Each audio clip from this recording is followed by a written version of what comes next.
They're alive, and for the first time, they're swimming. These are my baby Bettas. Just a few days old, and barely bigger than an eyelash.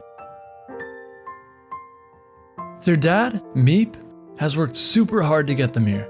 He guarded their eggs, picked up the ones that fell, and blew hundreds of tiny bubbles to keep them safe. But once the fry become free swimming, it's time for Dad to go. Male bettas are amazing parents until they're not. At this stage, he might accidentally eat them or stress them out, so I gave him a gentle send-off. Right now, they don't need food. That shiny lump in their bellies, that's their yolk sac. It's like a packed lunch that they absorb over the first few days. But once the yolks are gone, it's game on. It's wild to think that just days ago, these were motionless little eggs. Now, they're exploring the world for the first time. Their first food has to be small enough to fit inside their tiny mouth, which is basically the size of a pinhole. So, I hatched baby brine shrimp.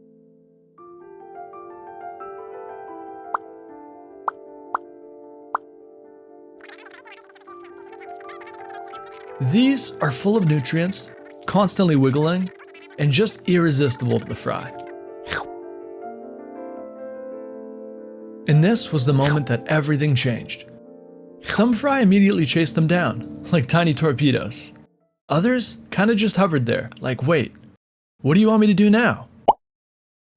Learning to hunt is one of the first survival filters in raising these bettas. It's not just about eating, it's about instinct. And that is something you can't teach. They either get it or they don't. And some of them never figure it out. And that's just part of it. Not every fry makes it, but everyone that does feels like a win. I also started to notice something weird about feeding time. Not just what they were eating, but how they were eating. Some would hover patiently, while others darted super aggressively. And a few were clearly always late to the party. So, I tried changing my technique. I split the food into tiny portions and I dropped in all the different corners of the tank. And this actually helped. The greedy ones couldn't hog everything, and the smaller fry finally got their chance. You learn a lot when you raise fish like this from day one. It's not just about the science, but about their personalities. This guy went full predator mode, and he was not playing around.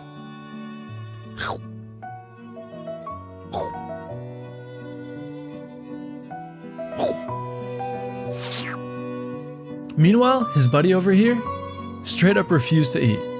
He just sat there, starving, voluntarily.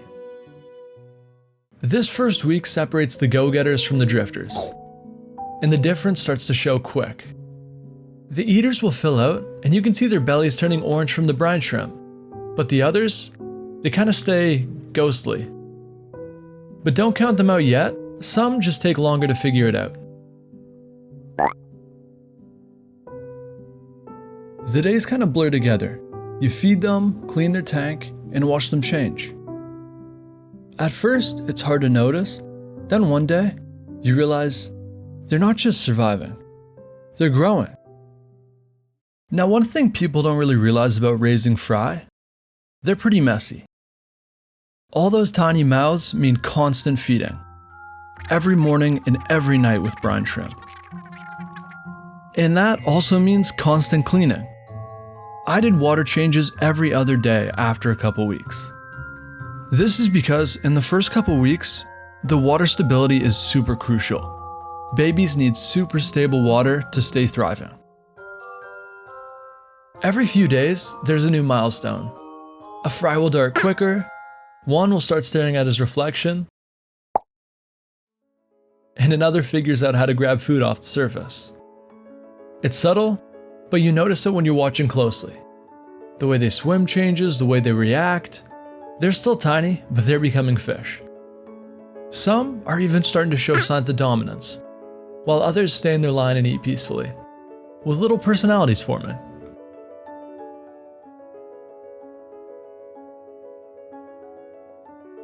Some are shy, some are bold. This one just stares in the corner all day for no reason. But that's part of the charm. They're not clones. Each one's doing their own little thing. And then there's Beefy. I don't know what kind of shrimp this guy's been eating, but he's twice the size of his siblings, easily. Every time I check the tank, he's out there patrolling like it's his turf. Big belly, fast turns, and no hesitation. Honestly, I'm kind of proud of him, but also a bit scared. We'll need to keep an eye on this guy.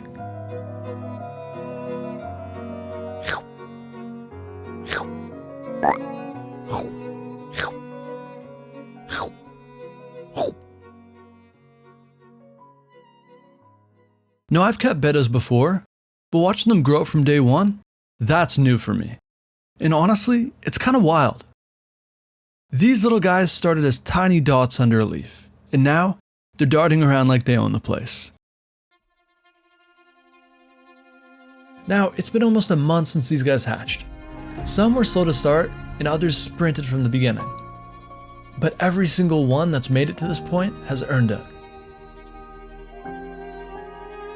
They've grown stronger, smarter, more curious, and more confident. And they still all live together. No separations yet. Maybe they grew up too close, maybe they just get along, but either way, it's working. Soon enough, they'll outgrow this space, not just physically, but developmentally. In the next episode, I'll be building a bigger tank for these guys to grow out. Something that mimics their natural environment with plants, driftwood, and hiding spots. A space to spread out, explore, and keep growing.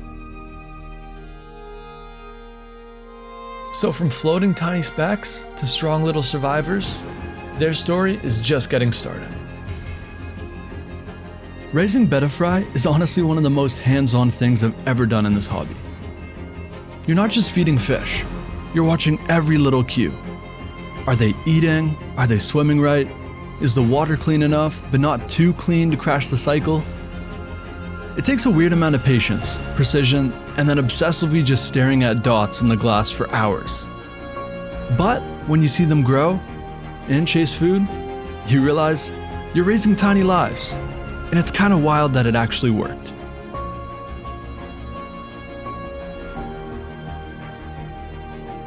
If you've been enjoying this video so far, I post updates and shorts a few times a week, which are little snapshots from all my fish tanks. So feel free to subscribe if you want to follow along. And if there was a moment you liked, let me know in the comments. I'd love to hear which part stood out to you. Thanks for being here, and I'll see you in the next one.